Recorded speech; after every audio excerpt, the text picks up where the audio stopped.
جب میں عمرہ کی سعادت حاصل کرنے سعودی عرب پہنچی تو دل ہی دل میں اپنی بہن کے رشتے کے لیے دعا کرتی رہی، اور حیرت کی بات یہ تھی کہ وہ دعا اسی دوران قبول بھی ہو گئی۔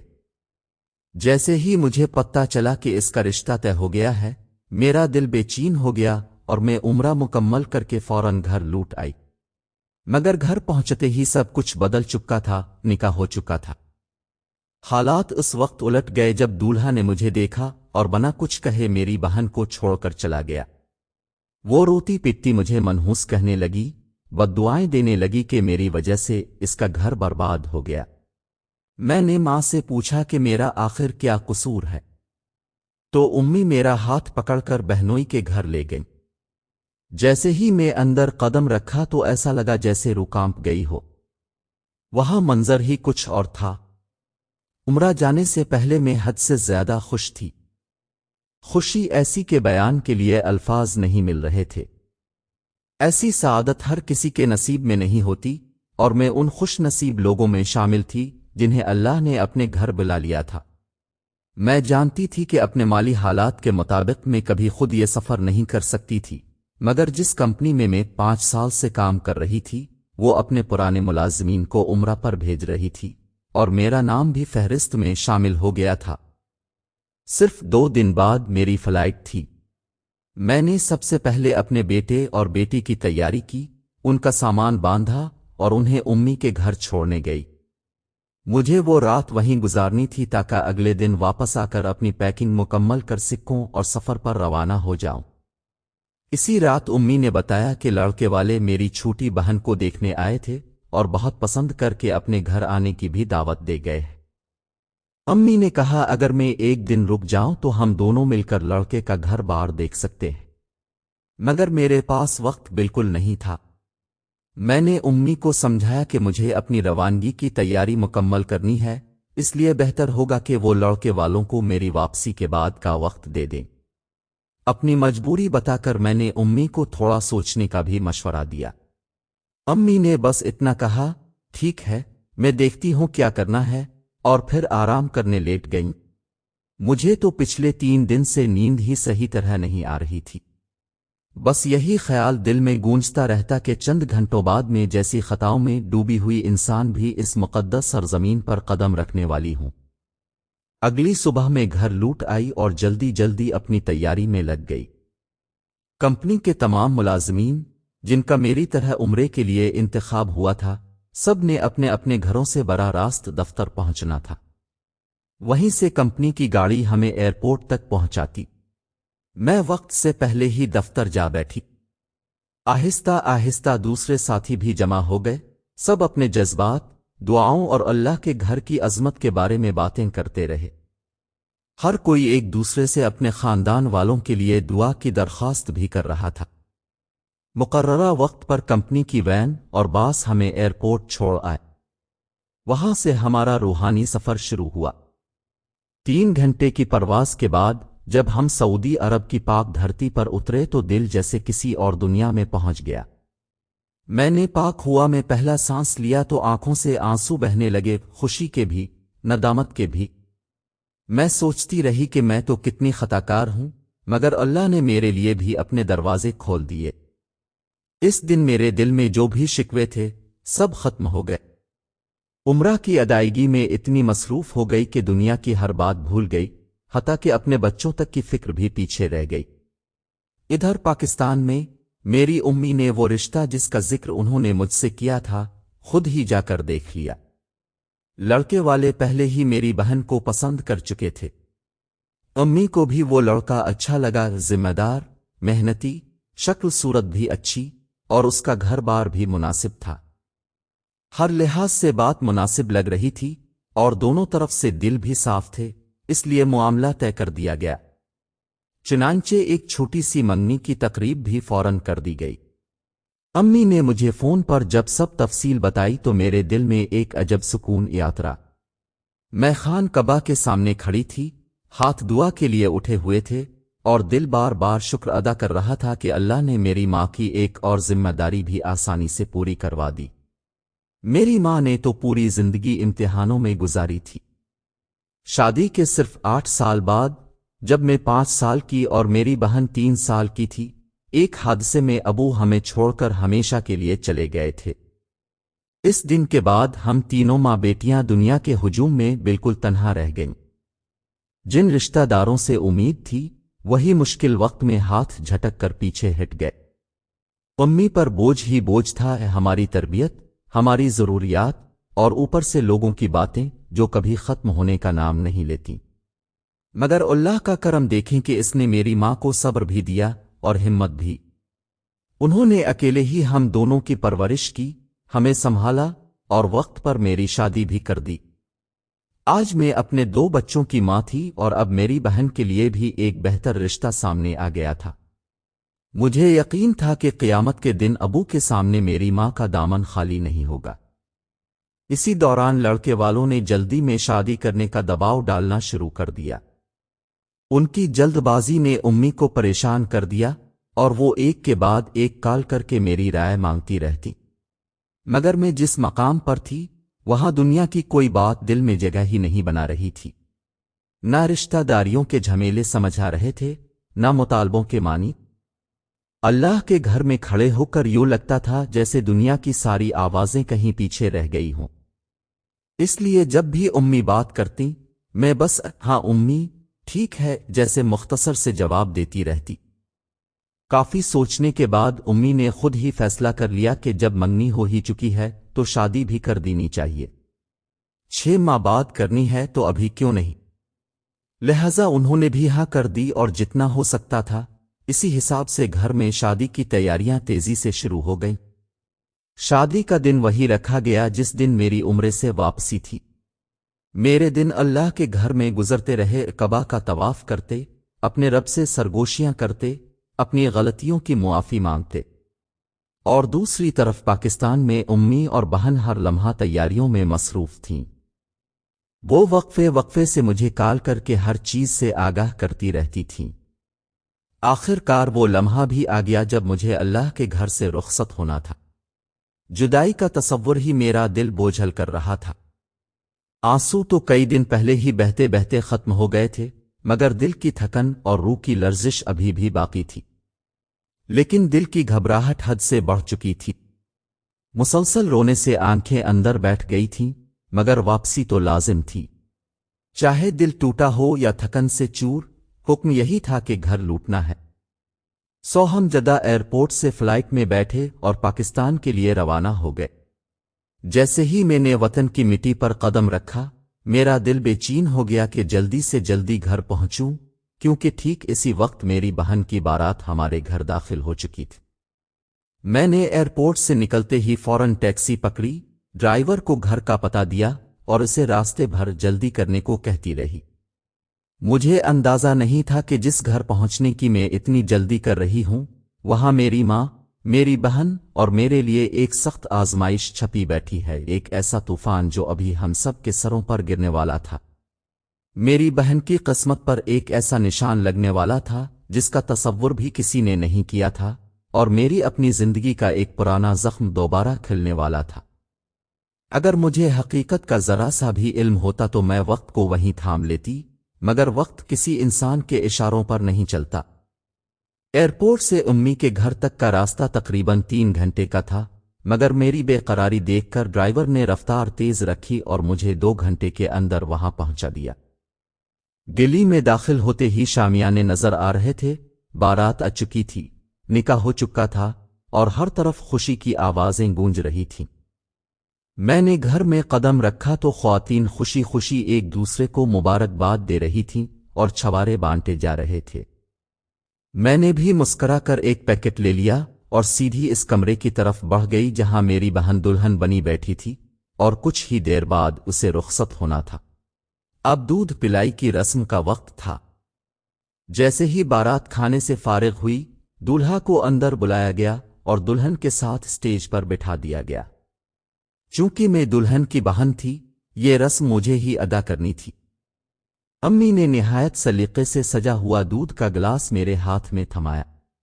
میں گلاس پکڑے سٹیج کی طرف بڑھی، لیکن جیسے ہی میں دولہا دلہن کے سامنے پہنچی، وہ لمحہ ہماری زندگی کی سب سے بڑی آفت بن کر ٹوٹ پڑا۔